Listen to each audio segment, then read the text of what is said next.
All right, I think we're ready to get started. Some may join a little bit late, but that's okay. The session is being recorded and will be available to us and to participants.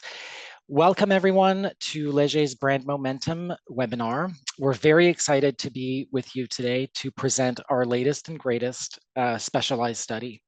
I've got with me during this session, I've got Yamina, who's our director of specialized studies. And the way this is going to work is for the next hour, we're going to be talking about the model itself. We're going to start with the model, its components, its importance, what can be done with it from a brand's perspective.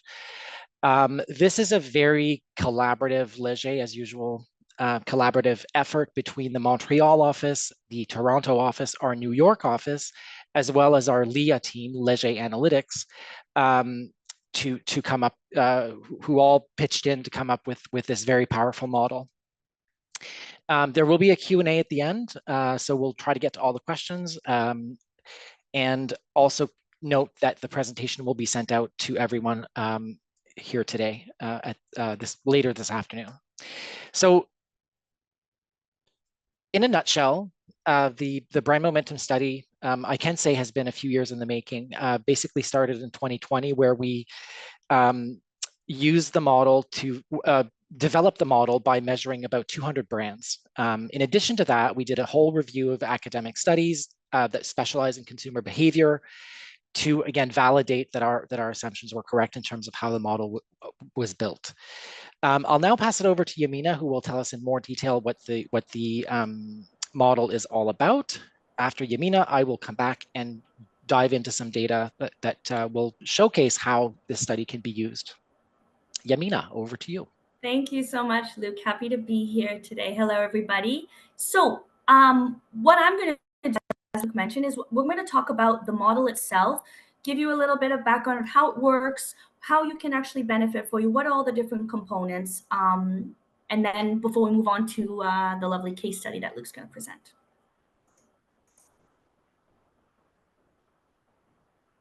All right, so first off, why is measuring your brand's momentum important? Having a brand momentum is really crucial because we're talking about the CPG space, which I don't have to tell people on this call.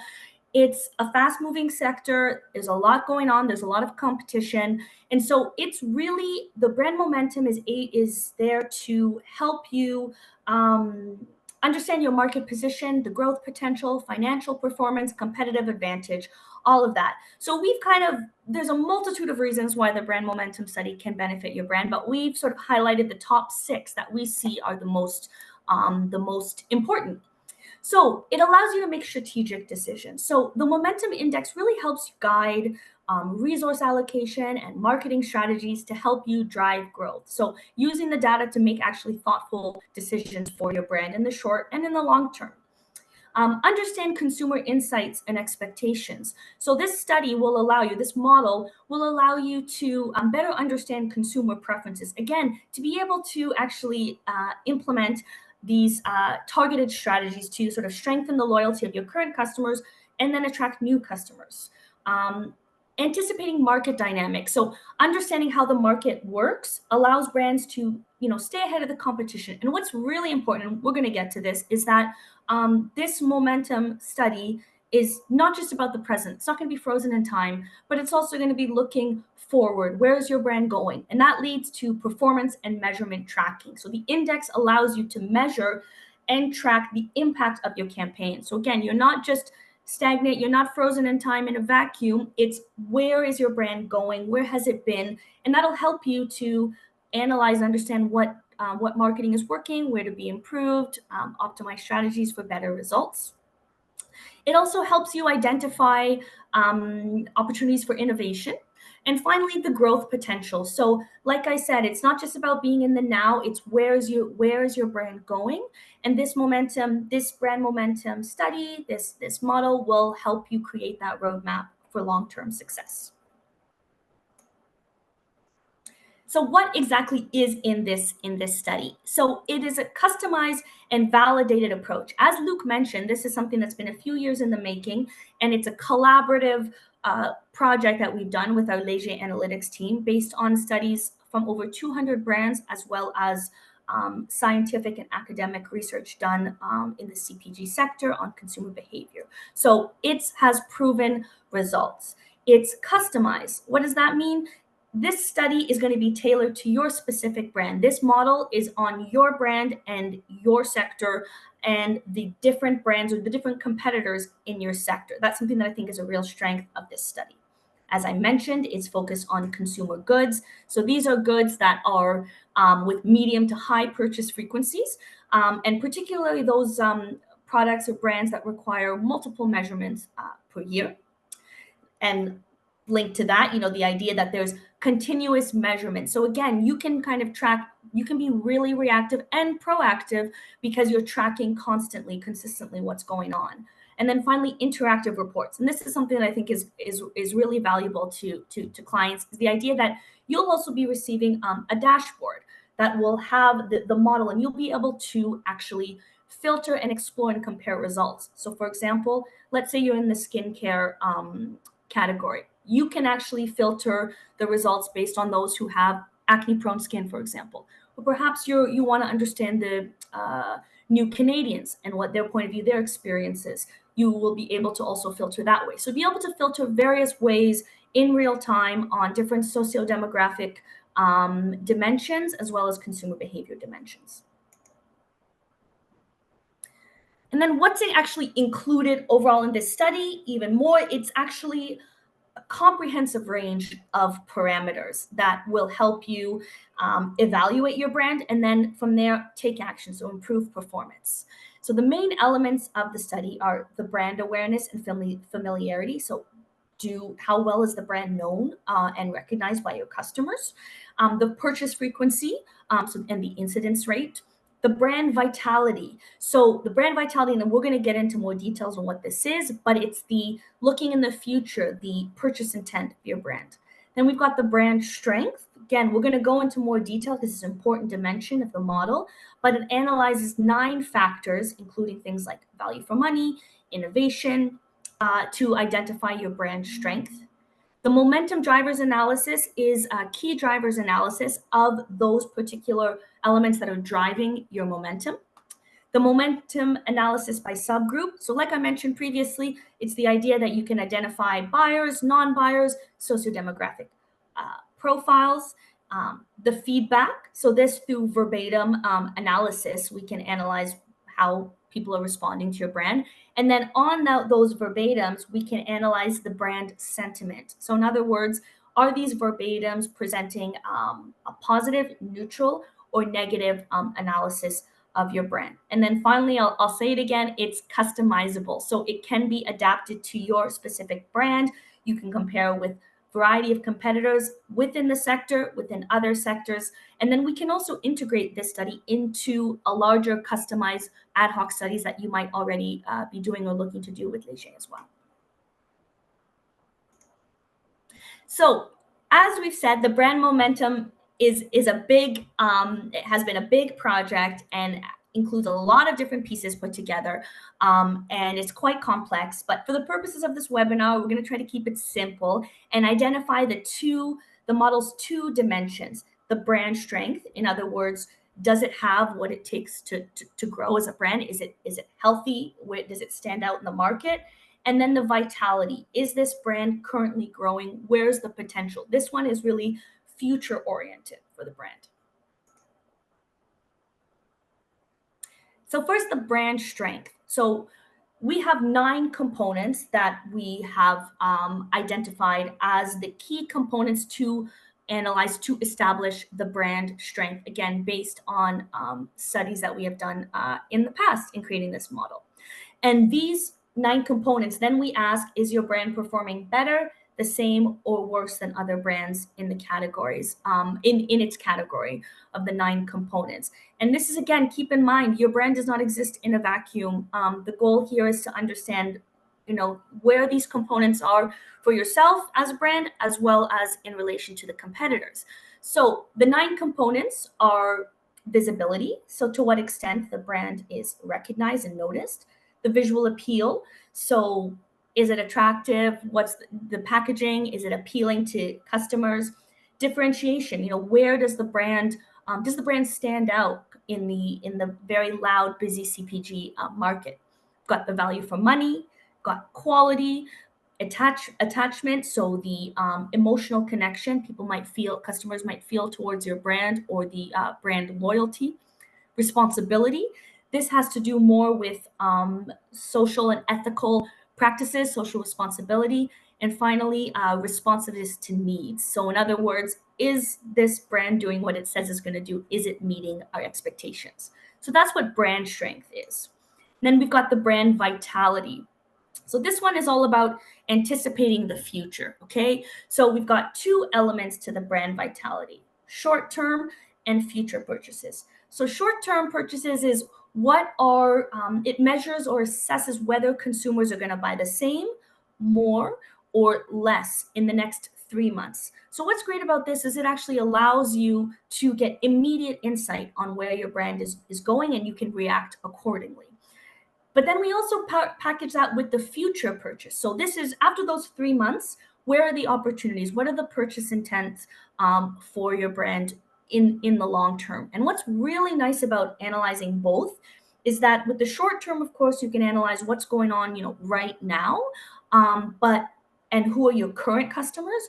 But with the long term future, look ahead, you can see also where are the opportunities, where are customers that are not, where are potential customers who not currently shopping for your brand, but might be in the near future, and that'll help you kind of allocate resources and target new consumer groups.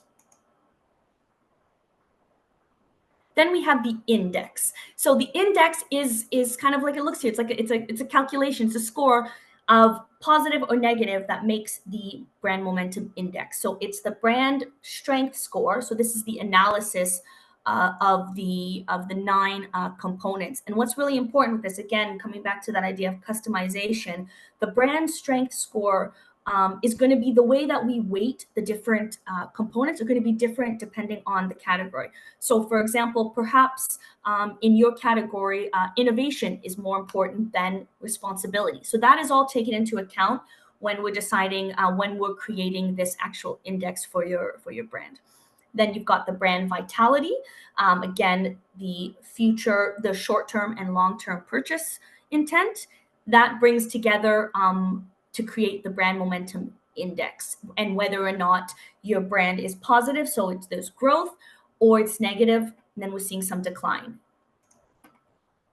And that's why it brings us to this next page, which really gives you a sense of how we'd actually plot your brand momentum in comparison. Again, your brand's not alone out there.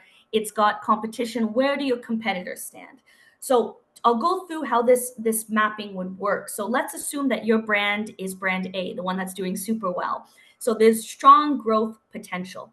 What does that mean? Well, it means is that the brand vitality, so in terms of the purchase intent, is scoring really high. And the brand strength, those 9 components weighted depending on the sector, is also really positive compared to the competition. Now let's assume your main competitor is D. So this is the one that has a high risk of decline. Why? Because first of all, the brand strength is not showing great scores and with those 9 components, and the brand vitality, so the purchase intention for the short and long term, is not looking so great. We've got brand B at the center, and what's interesting about brand B is that it's sort of flat and long. There is risk short and long term that you should be looking to react pretty quickly on this one.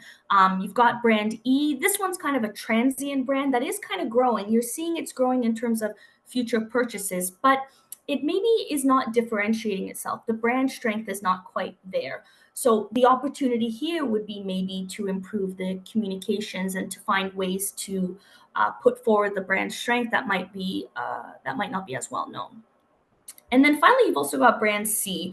I mean, it looks stagnant, and this is where we would say it's maybe a mature or a niche brand. And what we mean by that in this case is it's known, it's got, positive score in terms of strength, appeal, visibility, let's say, but the intent for purchase is not, the vitality is lower compared to the competition. So this one might be a case of, this is a well-known brand, but people are losing a bit of interest in terms of purchase intention. So maybe the strategy needs to revolve around that.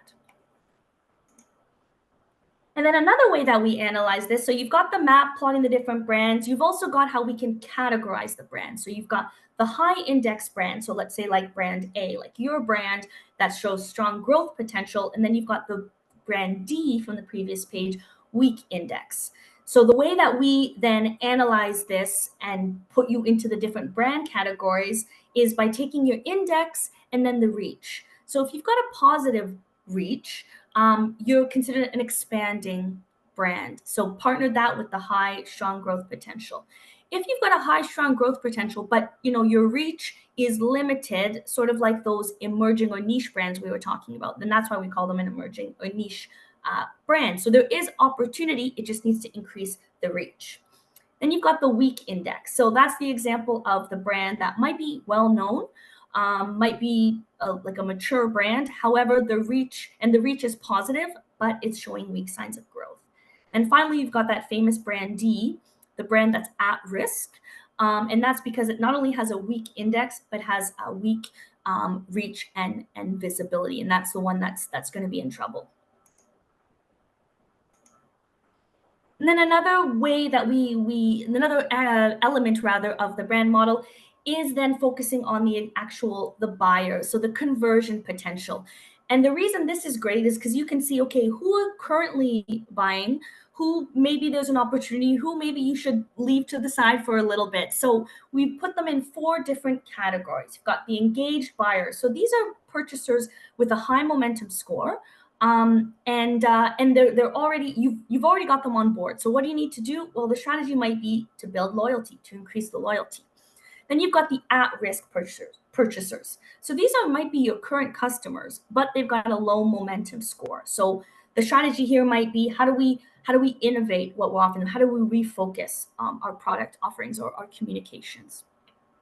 And you've got the opportunity. So these are people that are available. So they're not rejectors, but they're not currently purchasing your brand. So they've got a high momentum score, but they're not current customers. So what can we do here? Maybe this is an opportunity to target them now that you've got this intel. And then finally, you've got the unavailable non-purchaser. So these are people that are not your current clients and have a low momentum score. So it's sort of, do we innovate? Do we try to change something completely? Or maybe we just abandon them? And really the benefit of this element of the analysis is it really helps you allocate your resources, time, money, effort. Do we want to focus on bringing those at-risk purchasers back in? Maybe we want to abandon those people that don't know us and are not gonna engage with us, at least for now. So you can get a better return on your investment. And then going back to also the interactive dashboard, what's really great is you can actually filter by these different types of buyers. Not only that, but there'll also be a profile of who that type of buyer is. So again, it can help you really fine tune your communications efforts when you have a better understanding of who those people are. And then finally, as I've said, your brand does not exist in a vacuum. It exists in comparison and relative to other brands. And like Luke and I have both said, this is a study this model is based on numerous studies over the years. And so we've created Canadian norms so that you can see how your brand is performing in terms of strength and vitality and index in comparison to the Canadian norms. So I've spoken about the model, I've explained it, but I think in order to really grasp it and see its benefits, let's do a concrete example. So I'm going to pass it over to Luke, who will present one of the many case studies we've done using the brand momentum study. Luke, over to you. Thank you so much, Yamina. It's always great to hear about the model without data, but I think to really bring it to life, we wanted to show you an actual case study. Now, we've done a number of case studies, 2 in the US, actually, one with laundry detergent and another with dog food. So this to prove to our clients and to ourselves if this is applicable to many, many different categories. And that's outside of the 200 brands that we did in Canada in 18 different categories there. For this particular example, we picked a category, facial cleansers and moisturizer brands, because We felt it was a category that is, based on the other work that we do, we know it's a very dynamic category. There are a lot of new entrants. There's a lot of buzz. There's always something new happening. So the brands that are out there already are often sort of, trying to innovate, trying to keep up, and trying to make sure that they understand what's coming, what's coming down the pike, right? So emerging brands they have to keep aware of, emerging trends they have to keep aware of. So one of the reasons that we picked this category. So of course we wanted to test this with real people and real brands. So we conducted our own survey among just over 2,500 Canadians aged 16 plus. The reason the sample size is what it is that we wanted to ensure, we measured 15 brands. We wanted to make sure that each brand was being evaluated by about 500 people. Each respondent, I think, evaluated 2 or 3 in order to make that happen. And in order to answer the survey, in order to qualify, you have to have purchased at least one product in that category. So you have to be a category, like an engaged category user. This all happened early to mid-July. And of course, as with any reputable or the most reputable research firm in Canada, we ensure that everything is projectable, can be extrapolated to all recent buyers in the category by applying weights on age, gender, region, education, and by brand. So let's look at the brands we selected. So we basically brainstormed internally, tapped into our knowledge of this category, and thought, okay, we need to include brands that will help us make our point about those different quadrants, or those different portions of the map that you saw earlier, right? Brands that are on the rise, brands that are emerging, some that might be niche, some that are established and mature, some that are on the decline. Now, of course, before we did the study, we did not know if our hypotheses would be proven, but you'll see with the data that there is a lot of variation in this space. So don't feel bad if you're from a brand that's not on this list. This was just sort of the rationale for it. We wanted to keep it manageable for the case study.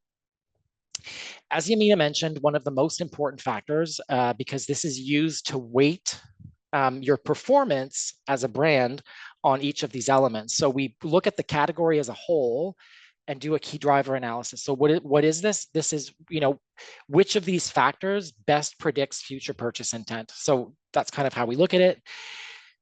In this space, meeting someone's needs is pretty high, quite high, in fact, and then value for money and emotional attachment. You can imagine that if this were household cleaning products, the story would be quite different. So it's really important to know that for every category, we redo this advanced analytics work to make sure that we're considering overall within the category what people are actually looking for. I would assume, again, just guessing, that probably value for money might be much higher in the household cleaning products because, and other factors.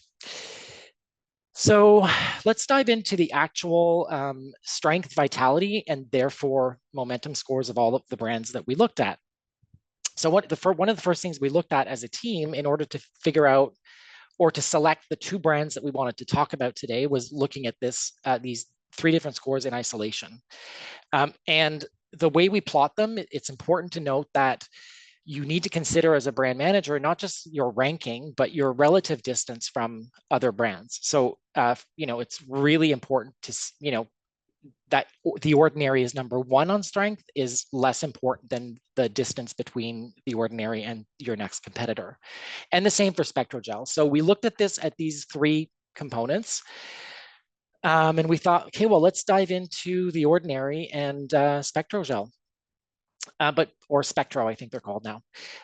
But really, the best way to look at all of this is what we provide you with in the dashboard, and that is the mapping, because I think it really tells a story about that diagonal sort of stretchy, elastic thing that we've built that goes from strong growth potential to high risk of decline, where we take into account the brand's strengths on one axis and the brand's vitality on the other, and that really gives us a good picture of what's happening. So we can see here, again, not a big surprise based on what we just saw. The Ordinary is that brand that has the most, the highest scores across the 3 different components: strength, vitality, and therefore brand momentum index. And Spectro has the lowest. So we'll talk about why that is, and what the implications are in terms of specifically risk and opportunity for both brands, given their reach. The dashboard that we will provide, you know, you can imagine in this space, right? The targeting or the your consumers might be very different depending on which brand you are. This is one of the reasons we allow for comprehensive filtering across many different variables.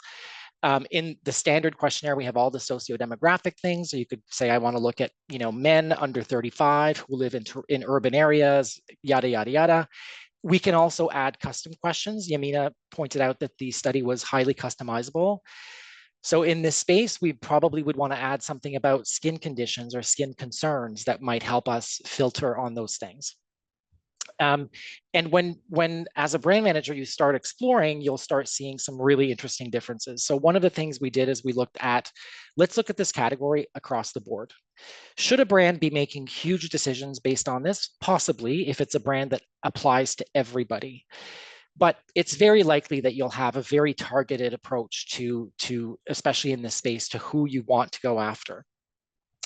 So if we filter, for example, on those under 35, something pretty interesting happens. Aveeno and CeraVe get closer to The Ordinary. And in fact, CeraVe has a higher brand vitality than The Ordinary. I'm going to flip back and forth, and you can see there that difference. And Peach and Lily and Youth to the People as well. Aveeno and CeraVe, we have not sort of done a full analysis of them yet, because for the purposes of this webinar, we focused on The Ordinary and Spectro, but there's a number of hypotheses based on our knowledge of the category. Aveeno is a brand that does do a lot of innovation. There's often new products. They're very visible on the shelf. When you walk into a Shoppers Drug Mart or a Pharmaprix, you tend to recognize them right away because of their color scheme and branding, which is very unique and very much them.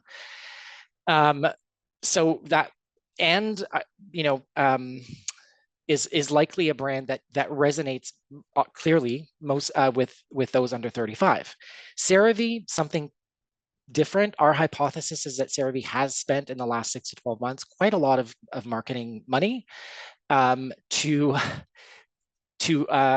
advertise the brand with an actor of that age group. So and really reaching out to that age group. So probably this is what is happening with this age group. Again, if we look at the same category and those same scores among just men, for example, completely different story, right? Here we're seeing brands that are like moving around even more. We see some of the brands that are targeting men move up.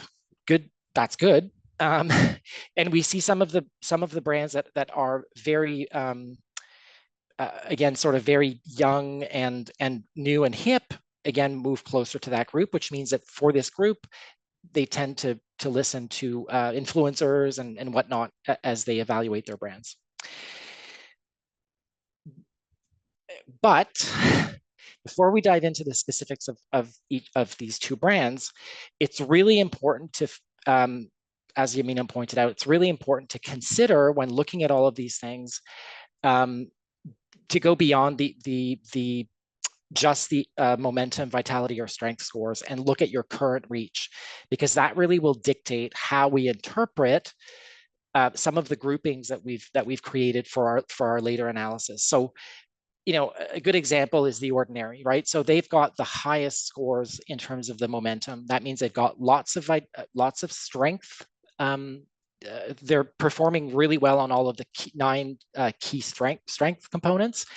And there's a lot of intent to purchase in the future, but current reach, we define as awareness of the brand and, by proportion of current buyers. So a small pool to work with, right? So keep that in mind. That's why we're defining it as an emerging or very specific or niche brand, as opposed to an Aveeno or a CeraVe that has lower momentum scores, but a much larger pool of people who know who they are and currently buy them. So those are the brands that have the most potential for growth, short-term and long-term, right? So consider the reach, remember these numbers. I'll come back to them when we get to those slides in the next few brand specific slides. So let's look at The Ordinary, right? So a brand that's really on the rise. No surprise. I think we all just even anecdotally would know that, but it's really good to see that their strength score is well above average. So they have a strength score of 36.4 versus the category average of 11.9. So they're overperforming on all of these things. We talked about the key driver analysis and what's most important to consumers. And we've put here the top three of what consumers look for in this category to sort of put things in perspective. The Ordinary is doing better on some of the components that are less important to consumers, but at the end of the day, it doesn't matter because they're doing so well on everything, right? But if you are a brand and you say, you know what, my score should be higher because I'm doing really well on being visible. If that's not important to consumers, you're going to lose points, right? So that's how we sort of weight everything. We want to make sure that your performance really reflects also what people are looking for and what people think are important to them in this category. In terms of vitality, same thing. The Ordinary is at 22.2 score versus the category average of 6.8. So very, very good news. One of the key things I like to look at when I look at data like this is I like to look at the percentage of people who say they're going to buy the brand more in the next 3 months, minus the percentage of people who say they're going to buy it less, which will give you an indication. Here we've got plus 12, right? We've got 28 minus 16. I hope the math is right. It means more people are going to buy it more often than less, which indicates some growth. It's not to say that you shouldn't be concerned with that 16% who say they're going to buy it less. That needs to be addressed very likely. Now, among those who are not currently your clients and can't say whether they're going to buy more, the same, or less often, we ask, would you like to be engaged with the brand in the future? Do you think you're going to buy it in the next, like how probable is it you'll buy it in the next 12 months? And again, here we've got 64% saying, yep, I've never purchased it, but I know who they are. I know what they're all about. I, at some point, will make the jump, which is a very good news story. In our dashboard, one of the most fun things for me, I love to read and love to read what consumers are saying about a brand, is what Yamina talked about earlier. We do have an AI-driven sentiment analysis score, which is a 5-point scale. And we provide examples of some of the comments that fall into these three larger buckets of negative, neutral, and positive. The reason we do that is because there's no better way for a brand manager to further interpret and further get granular cues on what is going on, what are the reasons behind some of the scores I'm getting. And even though for this brand, I don't have the examples on the screen, but for this brand, for example, there are a lot of very positive comments with a little bit of, but I wish they had this, but I wish they had that.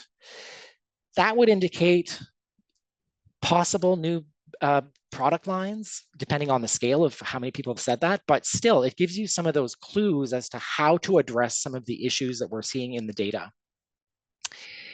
And this is also filterable, so you could look at what just men are saying or just women. The whole dashboard is filterable.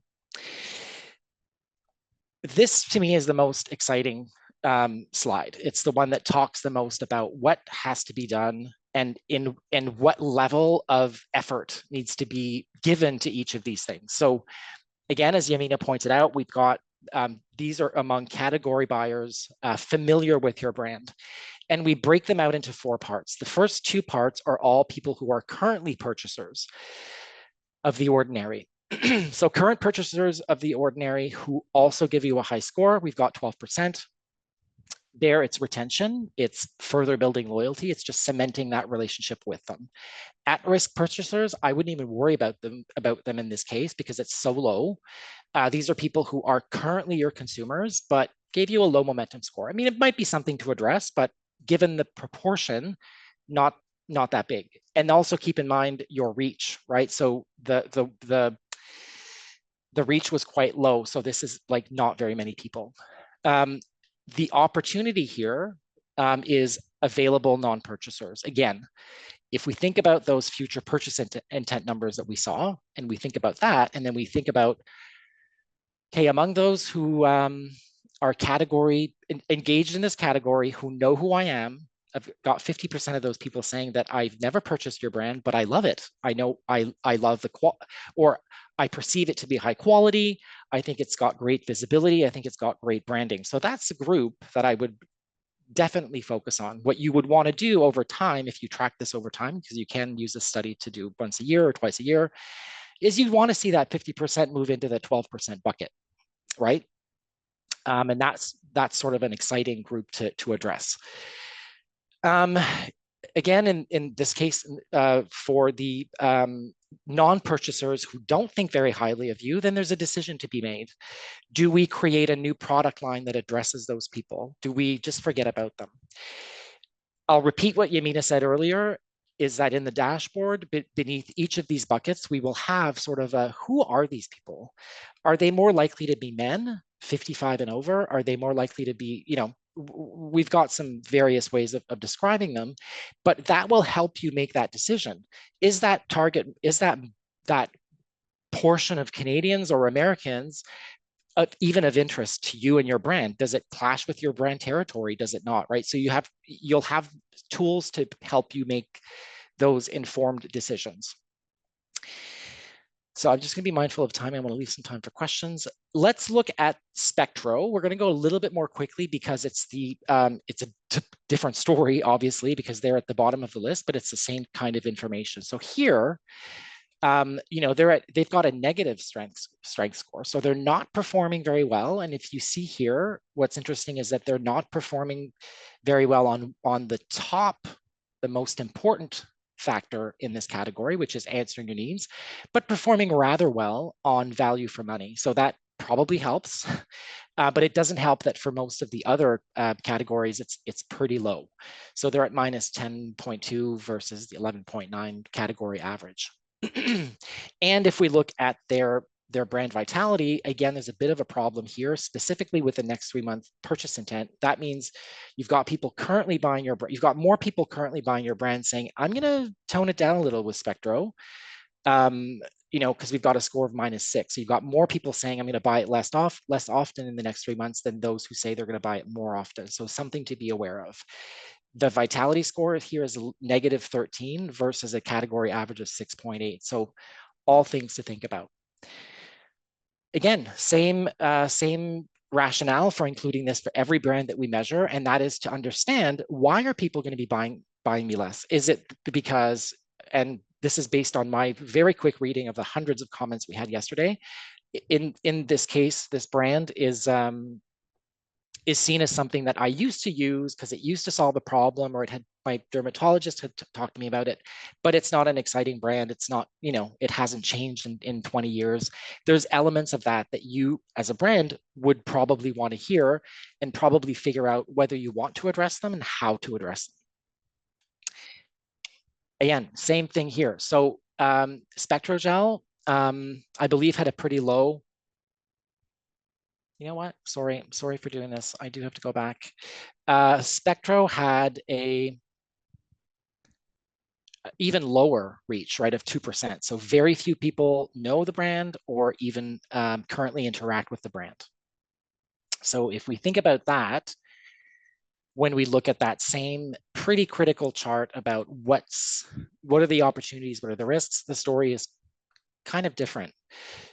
So here, among the people who are currently buying your product and think very highly of you, very few of them. Among the people who are buying your product and don't think very highly of you, again, very small group. But you always have to look at this in terms of what's the opportunity. And the opportunity here is that you've got people, not a lot, because you have to consider the reach. So if you increase your reach, awareness, and familiarity with the product and engagement with the product, you need to do that first. Like, that would be the first step in the longer process. But you can again increase the number of people who are engaged with your brand, because you've got people who've never purchased the brand or aren't currently buying the brand who think highly of you. So why aren't they buying the brand? There's got to be a reason there. So putting all of this together in a longer, more comprehensive analysis, we would get to that, right?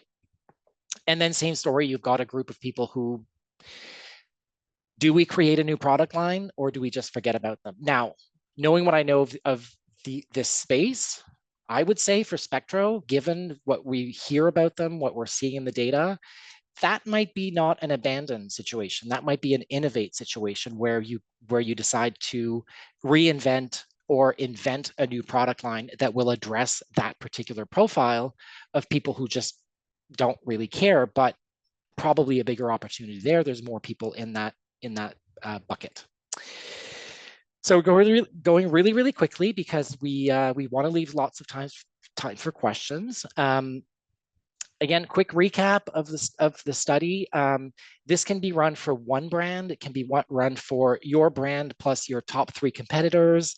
It can be run for your brand and competitors or not in competitors, brands in other categories. Sometimes you've got people who want to be compared against the top performer, no matter what the category is. So to better understand where they're falling behind in general. Just a reminder that this is really targeted to CPG brands. That's not to say it doesn't apply to the retail space, because think about it. If you are a retailer that carries multiple brands, you also need to know which brands are on the rise, because you're going to want to make shelf space for them, and you're going to possibly have arguments for advocating for a different product mix in your store, knowing the brands that are on the rise and so on. It's, again, repeating myself, it's a validated approach. All of the data that we've collected in the past is part of the thinking in the model and part of the advanced analytics that we did to come up with the model and validate all of the key components. It can be used as a one-off or to measure over time. Over time, obviously, as Yamina mentioned, would be to make sure that any of the initiatives and therefore investment that you're making in addressing these issues are moving the needle in the right way. And most exciting of all is the fact that we deliver not a report, but an interactive dashboard where you can play with the data and really explore fully, along with your teams and various stakeholders, all of the data that we've collected for you. Now, I'd like to just remind you that you will be receiving this presentation, and I'll open it up to questions. Not sure. So I have a question, a really good question. Would it be possible to run for services or non-tangible products? Well, the thinking that went into this study all along was all about CPG products that you can touch, that you can flip around in a store. I mean, that's not to say they have to be small, but it's really designed for those types of things. That's not to say that in the future we cannot adapt a study like this to a non-tangible product. And in fact, that's something that we are thinking about. Much of the same process would probably be involved in terms of experimentation, doing multiple studies to validate, reading up on scientific papers and academic papers on the subject, because it's likely to be very different. When you think about something like insurance, for example, which is part of the question, it's really not something that you do that often in terms of evaluating the different brands. And likely, well, actually, no, pretty dynamic in the last few years. So yeah, something that we could explore. But in this case, I would advise against it.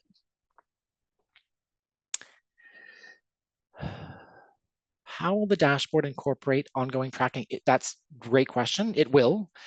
So if you are a client that says, hey, I want to do this twice a year for the next 3 years, that's wonderful. We would provide comparisons versus last wave. So have you gone up? Have you gone down? So some of the graphics that we've showed and some of the proposed ways of showing the data might change to accommodate for that, to make that easier, because that's that's really why you'd want to be able to track this over time, right? Is to see, like, where have I done better, and have I done better here at the expense of doing worse here, right? That's really, really important. Does the brand momentum study take into account paid advertising expenditure? It does not currently, but it's certainly something that we could incorporate into this study or the analysis, at least. We've done it for other clients in the past. It is quite complicated sometimes because we don't always have all of the competitive information. It's really hard to get or even estimate. So something that would be up for discussion. I forgot to, sorry, switch the slide. I'll continue reading through the questions, but if you've got something that comes to you later on or that I don't get to for whatever reason, please feel free to reach out to anyone on the team via solutions@leger360.com. We're always around to discuss tweaking the study for you or adapting it to your needs and talk about various ways of making it work for your clients. And again, I would remind you that this is it's a very, very powerful study. Now, let me see if there are any other questions. And apologies if I don't get to your question there. Just a few here. Let me read. Anything in the chat? Oh, there's something in the chat. So in terms of selecting the number of companies to compare, yes, that is something that's completely flexible. We have to keep in mind a couple of things. So the study is very, very affordable. I can't say more than that, but everyone will be surprised when you contact us to ask us and talk about the specifics. But it's really important to keep in mind that your brand's visibility and awareness and therefore incidence, like the number of people that we could reach out to that would be suitable to answer questions might be low, and therefore we'd have to reach out to more people. So the reach of your brand or of your competitive set that you select might have an impact on the way that we design the study, and therefore on the number of companies that we could include, because the more companies we include, the higher the sample size, and then it's all becomes a little bit complicated. But there's no real limit. In this case, we did 15. Keep in mind that the respondents don't evaluate 15, right? I would evaluate 3 that I'm aware of. Yamina would evaluate 3 different ones potentially, and we do that until we get to 500 or so for each brand. So in terms of specific filters for the dashboard, that's still being developed, but typically when we deliver a dashboard, we include as much as possible without it being overwhelming. So obviously, we would have all of the socio-demographics. They're all interwoven in that you can select males and then an age group and then a region, and then you get the results for that. But, you know, gender, region, urban versus rural, household income, whether you have kids in the household or not. And it's also dependent on the product category. We might find at the questionnaire design stage, and even though it's a standardized approach, we keep talking about how it's customizable. We might recommend, for example, that if this is for a product where kids in the household might have an impact, we would ask that question and therefore also put that in the dashboard, if that makes sense. In terms of the frequency, I would say at least once a year if you're going to be tracking something like this.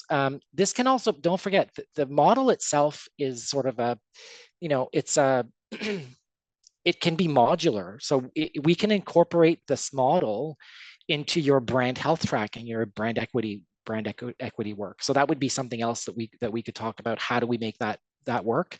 But it really only adds, I say only, it adds about 5 minutes to a survey. So that's also something to think about if you've already have a study where you want to look at what the future behaviors might be in the context of this model. Completely doable. Let me just have one final pass. I don't think we have any further questions. So we're 10 minutes early, which is not bad because it's lunchtime, right? If there's nothing else, I will just thank everyone again for being here this afternoon. Don't forget to email solutions@leger360.com. If 1, you don't get the presentation later today, or 2, if you have questions, you want to discuss a project with us or have any further questions about the model, we are always here to help. Thank you so much.